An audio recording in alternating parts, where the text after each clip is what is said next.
Stupidly epic. Hello there everybody, welcome back to You Got 5 Minutes. Today's game is NOVA-111, or NOVA-111 for all the contrarians out there. This game is not what I expected it to be. I expected it to be some kind of Flappy Birdy kind of game for some reason. But then when I started playing it, it's like, ah, cool, it's like a grid-based kind of... I would hesitate to say roguelike. There's certainly that element of kind of like moving about and then bumping into enemies to kill them and things like that if you were to play like a game like in the same vein as like Crypt of the Necrodancer or something like that, but it's not got the rhythm. It doesn't seem like it would send you back to the very beginning of the game if you died or anything like that. So I don't know. It's kind of this weird hybrid, like kind of going through levels, but in this style of like a grid-based sort of bumping into enemies kind of game. And it's pretty cool, because, like, again, surprisingly, I thought it was going to be some kind of, like, block pushing game or, like, Flappy Bird clone or something like that. I don't know why. I have no idea why I thought that the game would be, like, a Flappy Bird clone. I think maybe, like, the little ship kind of looks like a bird or something like that. I don't know. I'm an idiot. Don't listen to me. Anyway... I think it's a pretty cool game. So like you're going through these levels, and you're at least to start off with here, you're breaking these blocks, and you're like progressing through. But you're collecting these scientists, and like the further you get through the game, you'll unlock new abilities. Like later on, there's like bombs that allow you to, like if you're surrounded by enemies, you can use a bomb, and that'll like stun all the enemies.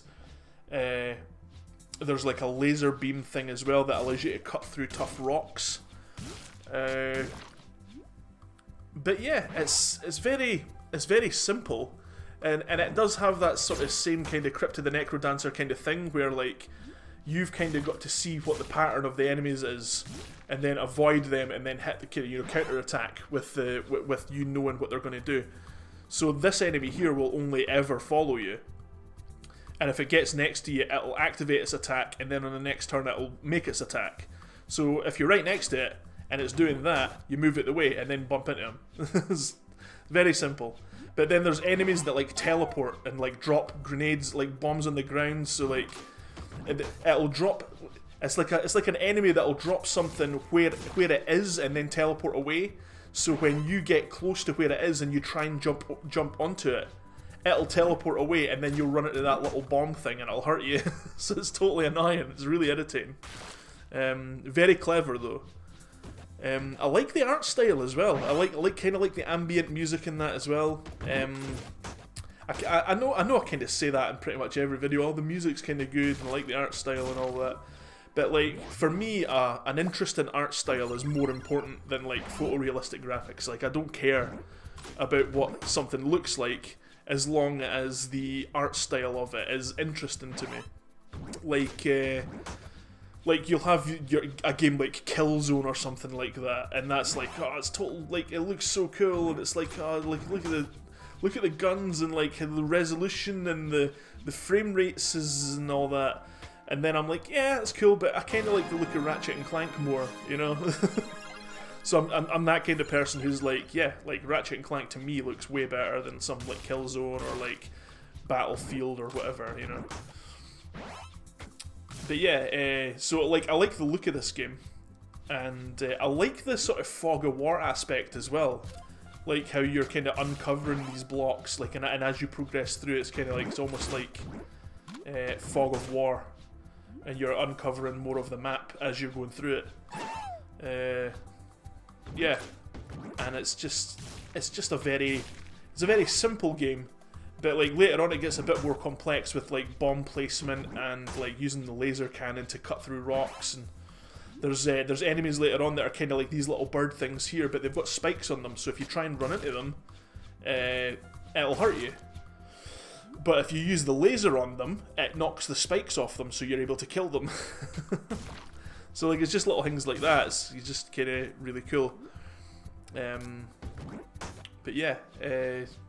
I don't know. It's like I don't really know. I didn't get too far into the game.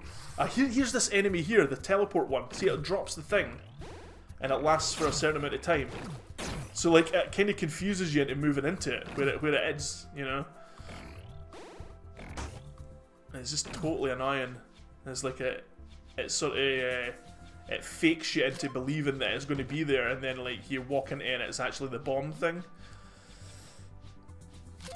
Yeah, it's difficult. It's quite tricky. It's very tricksy, very tricksy. See, there it is. There, it's going to move. So when it's doing its little thing, it's going to teleport. But then you think it's going to be there, and then it teleports, and then you run into a little orb. But yeah, what I'll do is I'll I'll sort of skip the video ahead into like the last level that I did. So you're able to see the sort of difference, and like you'll have your like bombs and your like laser beams. See that polygel there down in the bottom corner? That's like you can collect. Like pressing R2 drops a bomb, but that'll use one of the bombs up. So throughout the levels, you'll see like little yellow orbs that you can go into. See, I thought you could blow up that blue rock there with see the little yellow orbs there. I thought you were able to blow the blue rock up with the bomb, but later on I'll get the laser, and the laser is the thing that cuts through the rocks. But yeah, as you can see, there's like stalagmites that are falling from the. I can't remember what one. Stalactites. Stalagmites. G for ground, C for ceiling. That's right, stalactite. It's a stalactite. So you've got like, okay, now we've got the beam, and you can totally laser these blue things, and picking up those yellow orbs will recharge your bombs. But you've got to collect a certain amount. I think you've got to collect like 10 or 12 or something. Like, yeah, down the bottom there, it shows you like 12. See, here's the thing with the spikes. You blow it up, and then you can totally get rid of the spikes, and yeah, it's just it goes into like a the game for all intents and purposes is very simplistic, but it adds in the sort of complexity as you go, you know. And me saying that's kind of silly because all games do that, you know. Like there's a learning curve to every game. But yeah, I don't know. It's just a pretty cool game. Like I'm kind of far and away quite happy to have given it a try. So if you like the look of the game, guys, this was on PlayStation Plus, I think, at one point. Because I never bought the game, so like I've got it on PS4 and I never bought it. So like it must have been on PS Plus at some point. So if you're on PlayStation Plus, you might have it. Give it a shot. If not, if you like, I don't know, if you maybe see it on sale or something like that, get a shot, guys, because like yeah, it kind of surprised me with what it was, because again, like I said, I thought it was like a Flappy Bird clone or whatever. Yeah, I think this is coming up to the end of the video now. Actually, I'm just kind of exploring to see if I've like missed out any. Yeah, see, the total like scientist guy. Yeah.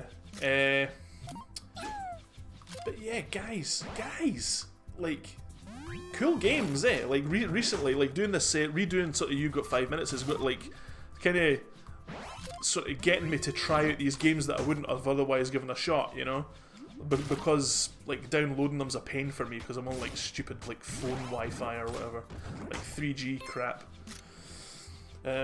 But yeah, so I decided just to like start like doing You've Got 5 Minutes on the PS4, downloading all these cool wee games, and then find out that they're actually really good. It's funny how that works, eh?